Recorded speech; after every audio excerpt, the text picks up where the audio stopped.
In the topic of properties of Laplace transforms, among the properties, linear property and first shifting property over in the last session.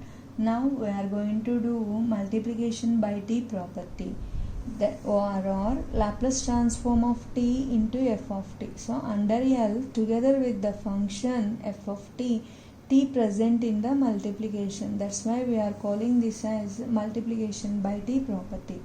Its statement is, if L of f of t equal to f bar of s, then Laplace transform of t into f of t equal to minus 1 d by ds of Laplace transform of f of t.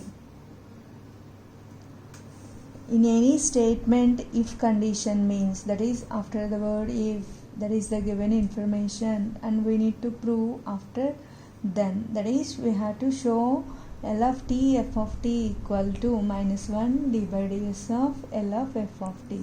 In another notation, we take L of f of t as f bar of s. So for this one, proof is, we know Laplace transform of f of t from the basic definition. Laplace transform of f of t equal to integral 0 to infinity e power minus st f of t dt.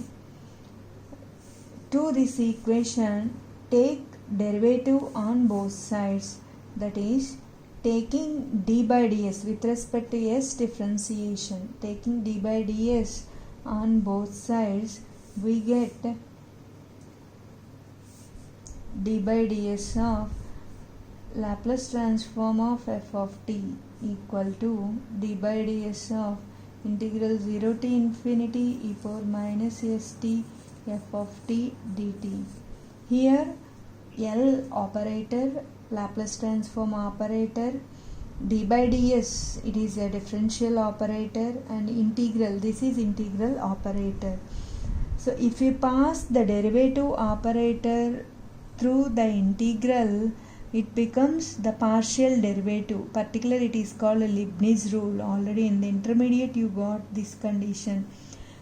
Generally, if we have any constant, we may write down inside of the integral or outside of the integral. There is no change. But if we pass this derivative to inside of the integral, it becomes the partial derivative, that is dou by dou s of e power minus st f of t dt. Note you have to remember is d by ds of integral turns to integral dou by dou s. This is called a Leibniz rule. Now it is the partial differentiation now. With respect to s, partial derivative means s is only the variable, the remaining variable is constant, that is the t, f of t, dt, all are constants. So integral 0 to infinity with respect to s derivative for exponential same. For minus st derivative is minus t. For s1 f of t dt. So it becomes minus sign integral 0 to infinity e power minus st t into f of t dt.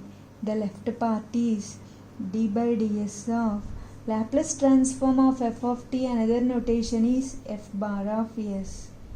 Now shift minus sign to this side, minus d by ds f bar of s equal to Laplace transform of f of t definition is integral 0 to infinity e power minus st f of t dt. Here f of t, that's why L of f of t. Here the same integral, in place of f of t, t f of t. That's why it becomes Laplace transform of t f of t. Already we shifted this negative sign to this side. Therefore, Laplace transform of t into f of t equal to minus 1 d by ds of f bar of s. This is multiplication by t property. Similarly, Laplace transform of t square f of t equal to minus 1 whole square d square by ds square f bar of s. So in general, Laplace transform of t power n f of t equal to minus 1 whole power n nth order derivative d power n by ds power n f bar of s. This is called multiplication by t property.